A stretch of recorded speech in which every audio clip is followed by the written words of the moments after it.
Uai, que isso? CPTS 11, eu tinha 107 cotas, agora eu tô com 1.070. Fiquei rico. Calma, inconformado, a gente não ganhou na loteria e o nosso valor de CPTS 11 não multiplicou por 10. O que houve foi o desdobramento. E no vídeo de hoje eu vou falar do assunto que foi o top da semana no mundo dos fundos imobiliários. Então, eu vou explicar o que é esse desdobramento, como funciona, quais os impactos que ele pode trazer e ao final eu vou dar a minha opinião se vale a pena ou não continuar investindo no CPTS 11. Mas antes de começar, inconformado, me doe um pouquinho do seu tempo e clica aqui no botão de se inscrever para você não perder nenhum vídeo que eu poste aqui no canal. E este é um grande passo em busca do melhor investimento, da sua melhor vida como investidor e para que você se torne cada vez mais especialista em investimentos e faça com que seu dinheiro renda cada vez mais.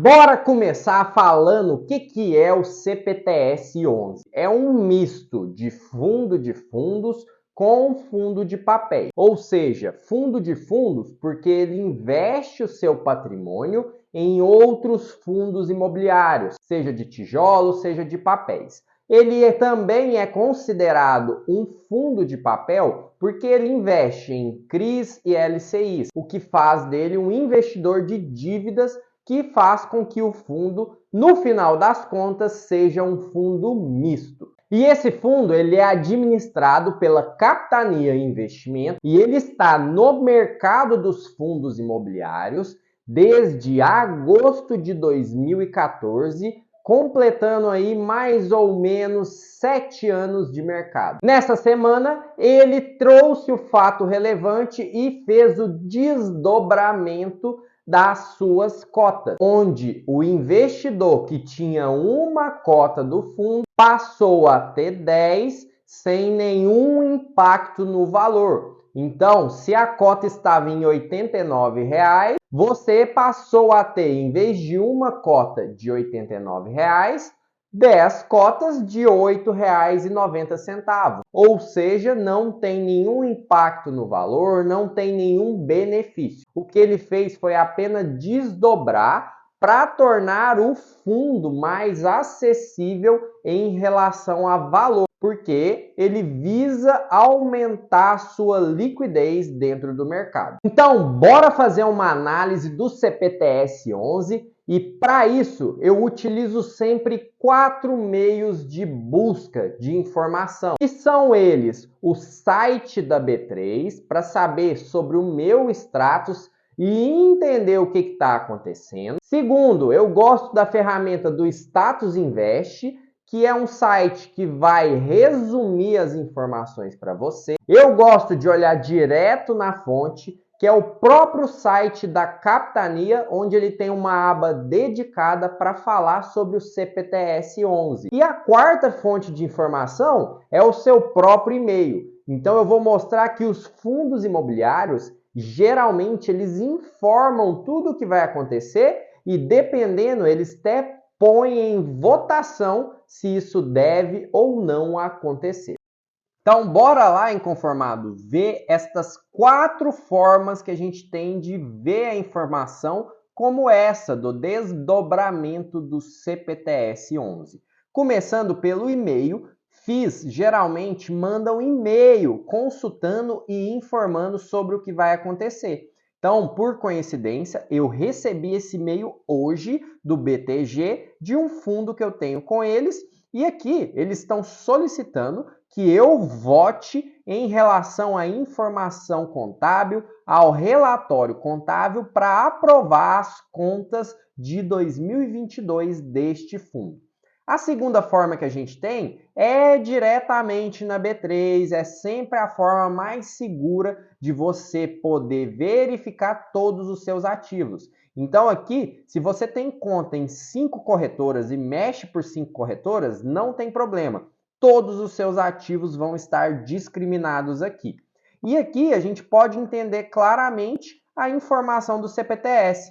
Então você vê aqui que eu tinha 107 cotas, com o desdobramento as minhas cotas aumentaram em 10 vezes e o valor dividiu em 10 vezes. Então eu tinha 1.107 cotas, desculpe, passei a ter 963 cotas a mais, totalizando um valor de 1.070 cotas ao final do desdobramento. Outra forma de poder consultar informações é o site da Status Invest. Eu gosto porque ele traz um resumo, mas, por exemplo, a gente já vê que ele não estava preparado para esse desdobramento. Então você vê aqui, ó, que ele está com uma desvalorização de 90%, porque ele está como se a cota houvesse desvalorizado. E isso traz uma grande confusão para o mercado, porque quem não sabia do desdobramento vê isso aqui, acha que o fundo despencou e pode ser que se desespere e venda o fundo sem saber o que aconteceu. E aqui a gente pode ver os contábeis, os indicadores do CPTS 11. Então, o que eu vou falar ao final é uma coisa muito interessante, que é em relação à liquidez. Ele já tinha uma liquidez muito boa, então não sei se era necessário fazer esse desdobramento. Aqui a gente vê que ele tinha um volume de 10 milhões de reais em liquidez por dia. Numa cota que estava custando aproximadamente R$ 88, é um movimento muito grande de compra e venda de cotas por dia. E, na minha opinião, não tinha necessidade de ele aumentar esse volume. E outro movimento que a gente pode ver é que o gestor está começando a investir em dívidas de maior risco, visando aumentar o dividend yield. E aqui eu vou trazer um adendo, porque eu tenho muito receio com isso. Por quê? Acaba que o investidor pessoa física, erroneamente, ele tem muita preocupação com dois fatores, que é o dividend yield e também o preço da ação. Então, naturalmente, ele está querendo aumentar o dividend yield e diminuir o preço da ação. Quem não é informado vai muitas vezes só olhar esses dois fatores para poder investir. Mas eu deixo claro, não é porque uma cota custa R$ 8 que ela é boa, nem que uma cota que custa R$ 200 é ruim. A gente tem que ver uma cesta de indicadores. Hoje eu avalio mais de 10 indicadores. Então, muito cuidado. Imagina você está comprando uma coisa de R$ 8, mas que está dando prejuízo. Você acha que está barato porque é um valor acessível, mas ela sai no final caro porque ela não te rende nada. E a última forma que a gente tem de avaliar é no próprio site da Capitania, onde ele tem uma parte dedicada ao CPTS 11. Então aqui a gente pode ver qual que é o valor da cota, todas as informações que o Status Invest traz resumida, aqui eles trazem. Eles trazem a rentabilidade do fundo desde quando ele começou, tá? Então ele começou em 22 de agosto e a gente pode ver que a performance do fundo é boa. Ele teve performance sempre superando ali o CDI. E aqui a gente tem todas as formas, as distribuições que ele fez de dividendos e todas as informações. E tudo o que acontece vai chegar primeiro aqui. Então, informações como esse desdobramento estarão em comunicados, em fatos relevantes. Então, sempre estude o seu fundo para que você não seja pego de surpresa e, por falta de informação, tome atitudes erradas. Concluindo inconformado, na minha opinião, o CPTS 11 ter feito esse desdobramento foi um movimento desnecessário. O fundo já contava com uma liquidez muito alta e não tinha necessidade dele virar um fundo de base 10, que é aqueles fundos que ficam próximo de R$ 10 a cota. Porque isso vai trazer mais investidores, mas vai trazer também mais volatilidade para o fundo. E os fundamentos acabam se perdendo e o movimento que o gestor está fazendo no fundo é de trazer mais risco para dentro do portfólio do CPTS 11. Por que ele está fazendo isso? porque ele está querendo focar em aumentar o dividendo. Só que para aumentar o dividendo, ele tem que se expor ao maior risco. Eu vou dar um exemplo. Eu tenho uma família grande e vamos supor que eu tenho um primo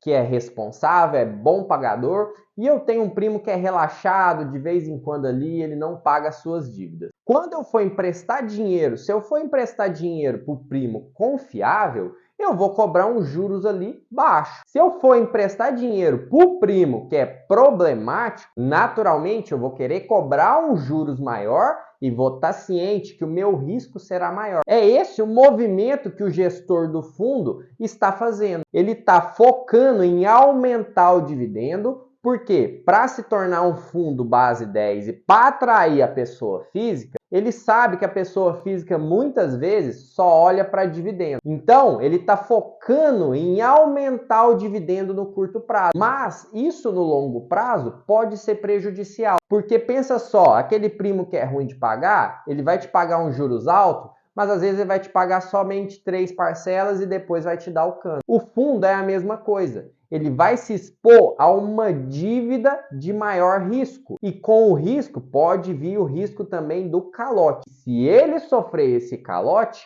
o dividendo que era muito bom vira zero nesse tipo de dívida. E, consequentemente, por mais que você diversifique, vai sim ter um peso no resultado do fundo. Então, na minha opinião, eu vou esperar para ver se esse movimento do gestor vai continuar, e se continuar, eu vou vender minhas cotas, porque para mim eu não investi no CPTS 11 para ser um fundo de alto risco. É isso, inconformado. Espero que você tenha gostado do vídeo. Agradeço por você ter acompanhado até aqui o vídeo. E se você gostou do vídeo, dê o seu like, se inscreva no canal, ativa as notificações e me conta aqui, solucionou todas as suas dúvidas?